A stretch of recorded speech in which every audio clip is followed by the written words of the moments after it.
জীবনে খারাপ সময়গুলো অনেক কিছু শেখায়। একা থাকতে শেখায়, সাহসী হতে শেখায়, ধৈর্যশীল হতে শেখায়, জীবনের মানে বুঝতে শেখায়, পরিস্থিতি মানিয়ে নিতে শেখায়, মানুষ চিনতে শেখায়।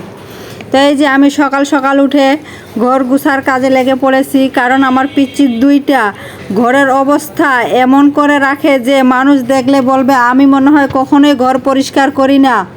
এইদিকে গুছাই আর ওরা অন্যদিকে অগোছালো করে, তাই আমি গুছিয়ে কুল পাই না। যে নারী এক স্বামীর সংসারে সারা জীবন থাকতে চায়, সে কোনো কিছু না পাওয়ার সত্ত্বেও সারা জীবন থেকে যায়। আর যাদের থাকার ইচ্ছে নাই, তারা অনেক কিছু পাওয়ার পরেও চলে যায়। একটা মেয়েই পারে একটা সংসার গড়তে আবার ভাঙতে। মেয়ে মানুষকে সংসারের কাজেই মানায়, বাইরের কাজে তাদেরকে মানায় না। একজন মেয়ে ঘর সামলাবে, বাচ্চা কাচ্চা মানুষ করবে, এই তো। সবাই তো আর সমান না। যখন প্রথম বিয়ের পর ঢাকায় আসি, তখন আমার এই রকম ফ্লোরে একটা বিছানা ছিল, কিছুই ছিল না। কিন্তু একটা দুইটা করে জিনিস কিনতে কিনতে এখন সংসারে সব কিছু হয়ে গেছে। আমাদের গরিবের সংসারে এর থেকে আর বেশি কিছু লাগে না। এখন যেমন আছি, আল্লাহর কাছে হাজার হাজার শুকরিয়া আদায় করি, সারা জীবন যেন এমনই থাকি। ঘাটে দেখি রাস্তার পাশে ছোট্ট ঝুপড়ি বানিয়ে মানুষ জীবনযাপন করতেছে, তখনই বুঝতে পারি কতটা সুখে আছি। ওদের কথা ভাবলে বোঝা যায় কষ্ট কাকে বলে।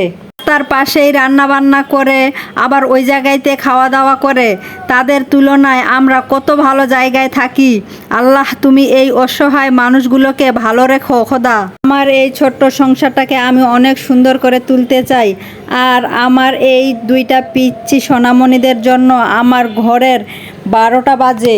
সব সময় ঘরের জিনিসপত্র অগোছালো করে রাখার জন্য রেডি থাকে। এই দিক গুছাই আর অন্য দিক এলোমেলো করে।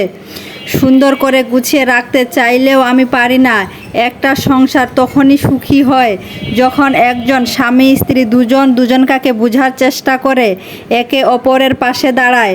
একটা সংসারে সুখ দুঃখ হাসি কান্না সব কিছুই থাকে। তাই আমাদের সব কিছুই মেনে চলতে হবে। জীবনে বাঁচতে হলে অনেক কিছুর সম্মুখীন হতে হয়। পৃথিবীটার নিয়মটাই যে এরকম। সব কিছু মহান আল্লাহ তাআলার ইচ্ছেই হয়। তিনি চাইলে একটা মানুষের সব কিছু দিতে পারে, আবার ইচ্ছে করলে সব কিছু নিতেও পারে। গুছানো মেয়েদের কাজ। একটা সংসারী মেয়ে কখনো ঘর অগোছালো রাখে না। আর আমরা যারা শহরে বসবাস করি, তাদের সব কাজ ঘরের ভিতরে, ঘর পরিষ্কার করা, রান্না করা, কাপড় ধোয়া, এতটুকুই। আর একটা গ্রামের সংসারে কত কাজ করতে হয়। তারা সংসার সামলিয়ে আবার খেতে কাজ করে। তাদের তুলনায় আমাদের অনেক কাজ কম। একটা সংসারে কত কাজ থাকে। ঘর পরিপাটি করে রাখলে মন ভালো থাকে, সব কিছুই ভালো লাগে। আর ঘর দুয়ার পরিষ্কার করে না রাখলে কোনো কিছুই ভালো লাগে না। ঘরের ভিতরে মন বসে না। যারা সবসময় ঘর পরিষ্কার করে রাখে, তারা কখনো অগোছালো ঘরে থাকতে পারবে না। আমার কাছেও অনেক বিরক্ত লাগে অগোছালো থাকলে, কিন্তু কিছু করার নাই। আমার বাচ্চারা অনেক ছোট, তারা একদম গুছিয়ে রাখে না। কিন্তু তারাও বা কী করবে সারাদিন ঘরের ভিতরে। ঢাকা শহরের বাচ্চারা সারাদিন ঘরের ভিতরে বন্দি থাকে, কারণ ঢাকা শহরে মাঠ ঘাট কিছুই নেই যে বাচ্চা কাচ্চারা বাইরে গিয়ে খেলবে। তাদের সারাদিন ঘরের ভিতরে বন্দি জীবন কাটাতে হয়।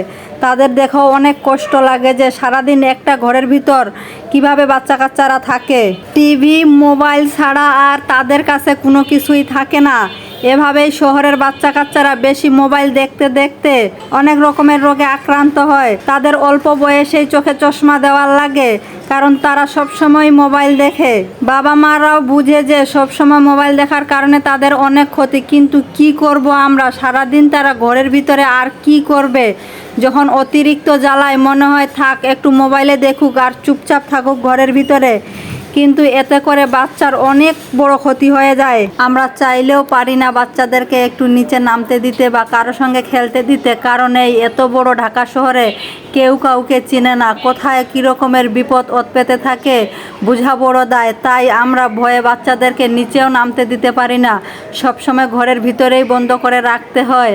আর মাঝে মাঝে যদি একটু বাইরে নিয়ে যেতে চাই, কিন্তু দেশের এমন একটা অবস্থা এখন, বাচ্চাদেরকে বাইরে নিয়ে যাইতেও ভয় করে।